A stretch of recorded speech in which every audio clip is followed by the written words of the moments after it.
I've got another swatch video for you. This one's actually of a blush palette. I didn't think to swatch the blush palettes I have until now. I don't know why, because they're beautiful, and I used this one a ton, as you can tell by how dusty and like worn it is down here. These colors don't have names. I know this palette very well, so I will be able to give you a good idea of what the pigments are like.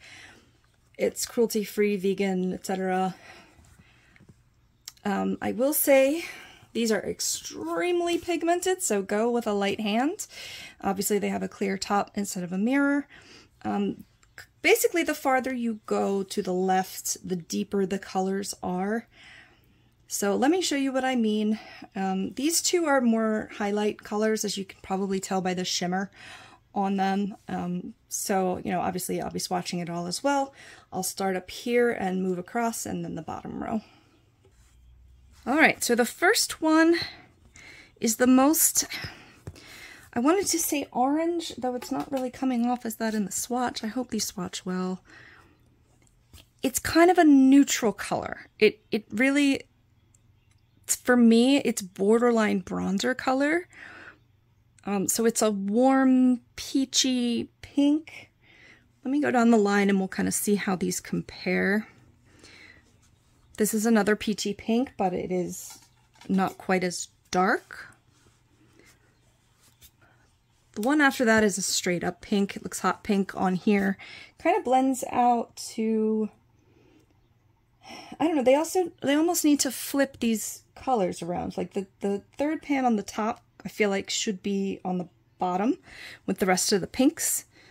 This does blend out very well, and it looks kind of in between the peach and pink. All right, and then we've got this purpley looking highlighter on the end. Oh, look at how pretty that is.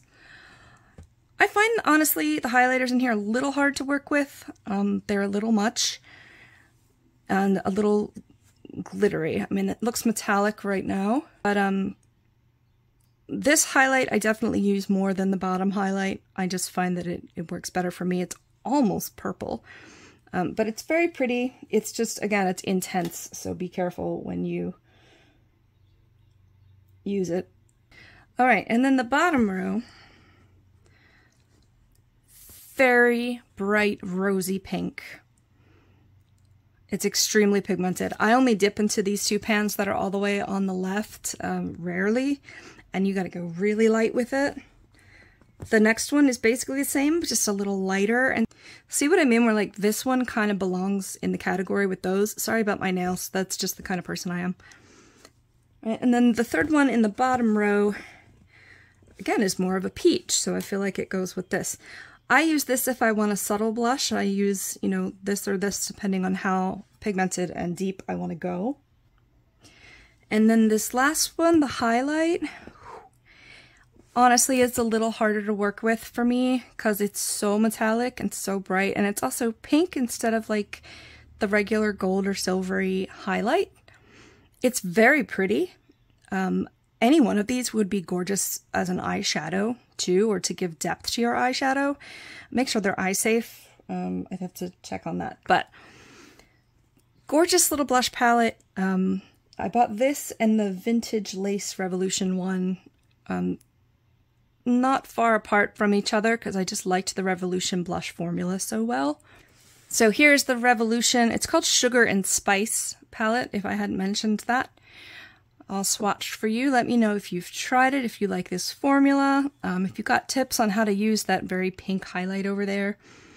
Thanks for watching, and we'll see you soon. So here is the Revolution. Did I even say what it was called? Hold on. Sugar and Spice. So well, so good, so well.